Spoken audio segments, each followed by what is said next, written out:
Hello, my name is Eric Eikoff, and I serve as the Associate Director of Alumni Relations at John Carroll University. Thank you for joining us. Today, you will learn more about one of the areas of research that is being conducted by John Carroll University's outstanding faculty. We hope you enjoy the program.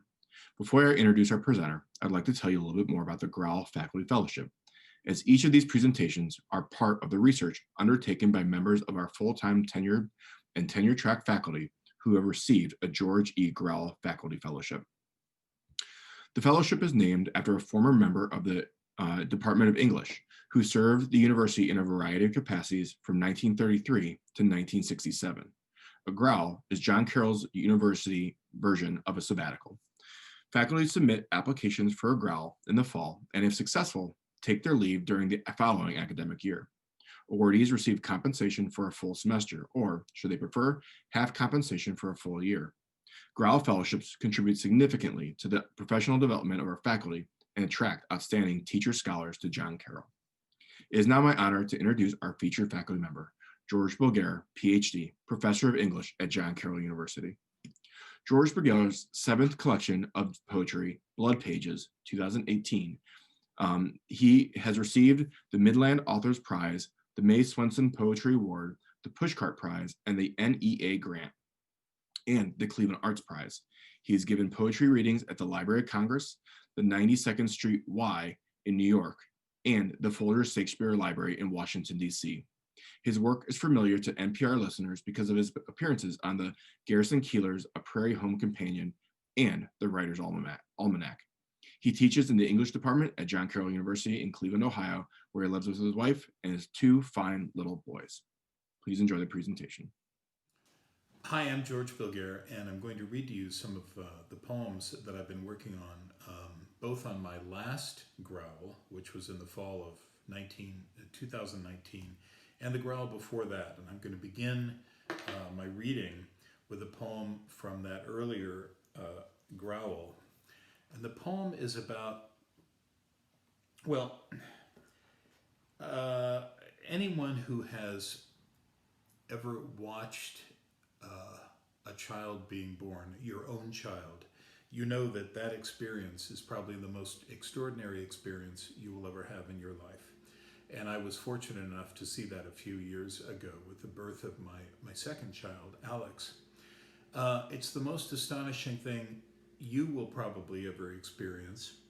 But as I was standing there in the delivery room, looking at the people around me, I realized that it's not necessarily the most extraordinary experience in the lives of everyone else in that room. And that's what this poem is about.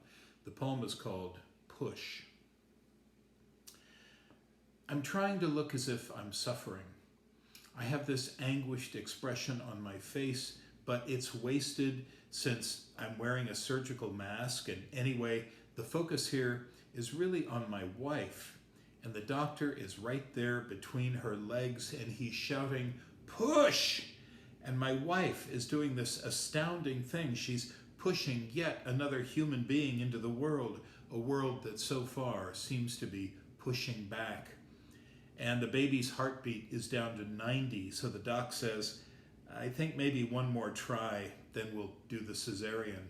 So things in the room really are a bit tense. It's definitely a moment that demands a lot of attention, and my wife is gathering whatever shreds of strength remain in the shaking, exhausted sleeve of flesh her body has become. The blood and sweat and fluids everywhere, and this is it. When I hear the attending nurse standing just behind me saying to this guy in scrubs standing next to her, I think he's the anesthesiologist's assistant, "Well, just because Karen says she has a boyfriend doesn't necessarily mean she won't go out with you." And the guy says, his voice rising because my wife really is screaming quite loudly at this point, "Yeah, I guess it's okay. I should give it a try. I mean, what's the worst that can happen other than getting shot down and looking like a total fool?" And the nurse says, as the doctor is shouting, "Push!" "Yeah, but hasn't it been like a long dry spell for you? Aren't you getting a little desperate here?" And the guy laughs, and my wife screams again, and the doctor says, "Yes!" And into the world comes the bloody head, followed by the naked, lovely, bloody little boy, insanely ill-prepared for any of this. And I guess the guy actually is going to ask Karen out, and I say, go for it. One of the great themes of all poetry is the sad fact, the sad inevitable fact of aging, of time. Time is remorseless, and here is a poem about my increasingly acute awareness of that fact. I wrote this poem on my last Grauel, and it's already appeared in a really nice journal, literary journal called Rattle magazine. This is the spring 2020 issue of Rattle. And part of the poem comes out of the fact, something that I've always found particularly annoying is when you're at a restaurant and you ask the wait person for more water or more bread, and that person says, "No problem." I mean, it's not supposed to be a problem, right? It's their job. So this poem kind of comes out of that. The poem is called "No Problem." I sit here aging at the street-side cafe, giving off the sickly yellow smoke of decay, while people walk by pretending not to notice, glancing away into the distance or down at their phones, doing their best out of politeness or shock to ignore me sitting here aging. And I don't blame them. It's hard to watch. And now the waitress, in her burning beauty, her lustrous, incandescent womanhood, walks up to me in a radiant cloud of youth and asks if I want another iced latte macchiato. But I'm aging so fast, I'm racing so quickly through time, I could hardly hear her. And furthermore, I know what she really wants to say is, your aging is kind of gross, kind of a turnoff. Maybe you could go do it somewhere else where it doesn't frighten the customers. And besides, it's not like there's anything I can do about it. And as I sit here with my skin peeling off and crumpling up like toilet paper, and my hair falling out on the table, and my teeth rotting, and my bones turning to glass, and all my organs drowning in the sludge of age, I croak to her as she floats in the cool, creamy oasis of her youthful lustrousness. I do manage to croak, "Yeah, another iced latte macchiato would be great."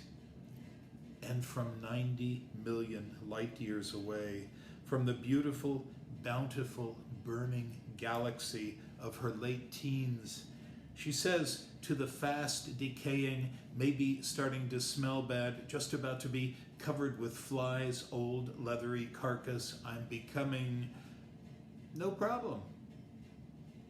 Except that there is actually a problem.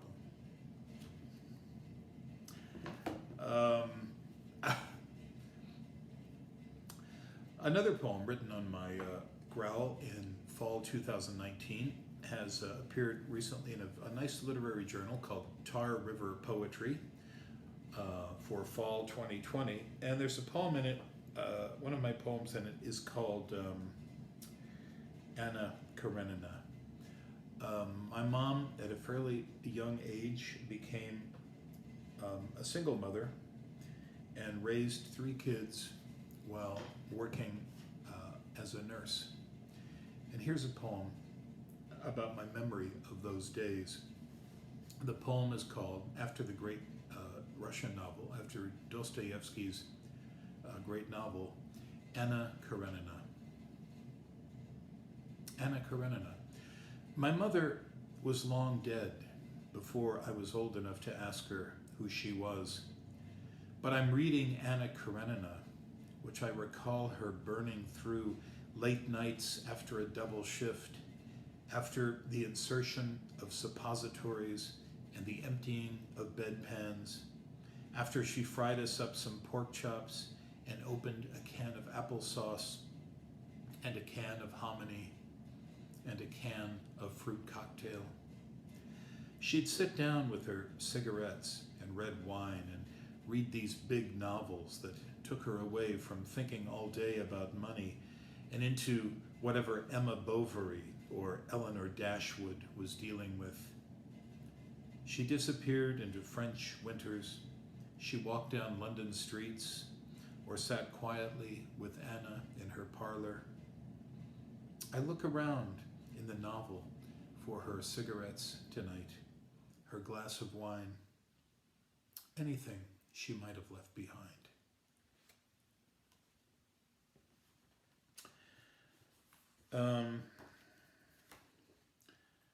And the reason my mother ended up as a single mom is that my father died of alcoholism at a relatively young age, and this poem kind of acknowledges that death and the couple of years leading up to it. The poem is called The Forge.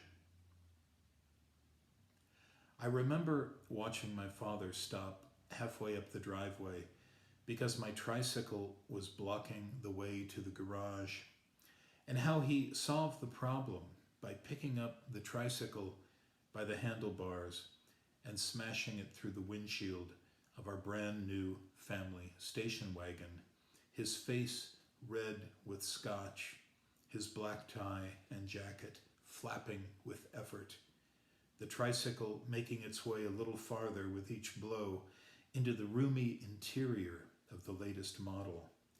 As the safety glass relented, the tricycle and the windshield both praiseworthy for their toughness, the struggle between them somehow making perfect sense in midday on our quiet suburban street. The windshield, the anvil, the trike, the hammer, the marriage, the forge, and failure glowing in the heat, beaten and tempered, slowly taking shape.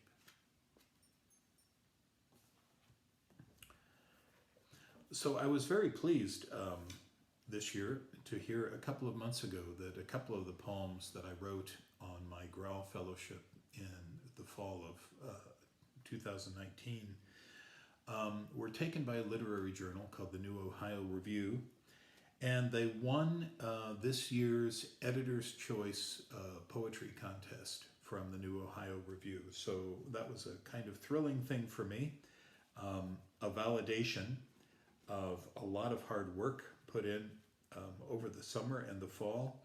And I'm going to read, at the end of my reading for you, I'm going to read a couple of poems from this issue that received the Editor's Choice winner in poetry. The first poem is called Polar Bear. A father died heroically in some Alaskan park while trying to save his kids from a polar bear. Long ago, when his mother gave birth one summer afternoon in Bakersfield, California, could anyone have prophesied, as in an old myth, that the baby crying at her breast would one day be killed and partially eaten by a polar bear? Has anyone from Bakersfield, California, been killed and partially eaten by a polar bear? Yet her son was. He looked up from making camp, pitching the tent or lighting his Coleman stove, and there it was, white and immense, his fate. And he died heroically and was partially eaten. Of course, the bear had to be killed. The rangers shot it, which makes sense. You can't have polar bears running around in the wilderness. The wilderness is a place for dads and kids and Coleman stoves. Polar bears just kind of ruin the whole thing. As for the bear, it didn't die heroically. It just got shot and fell over and was sent to a lab for testing. And the last poem I'm going to read for you, um, it's about my son Michael and an accident he had a few years back that I have never forgotten about. The poem is called The Scar. My son slipped on the concrete by the pool and smacked his head, blood calling on his small shoulders, the doctor stitching him whole. 3 years on, after a haircut, the scar still rises, a quarter moon. A woman will ask about as they lie there one night, her fingers in his hair, her voice in his ear, the secret delight of him, a bit like burnt toast in her nostrils as she takes his strangeness into her. What she won't know is how the frail Phidian skull I held that day in my hands resounded on the hot concrete. It echoed all summer, less like an egg cracking in a bowl or a world breaking than the wild beating of love against my heart. Dear girl who will one day win him, that part of the boy is mine. Thank you so much for listening today.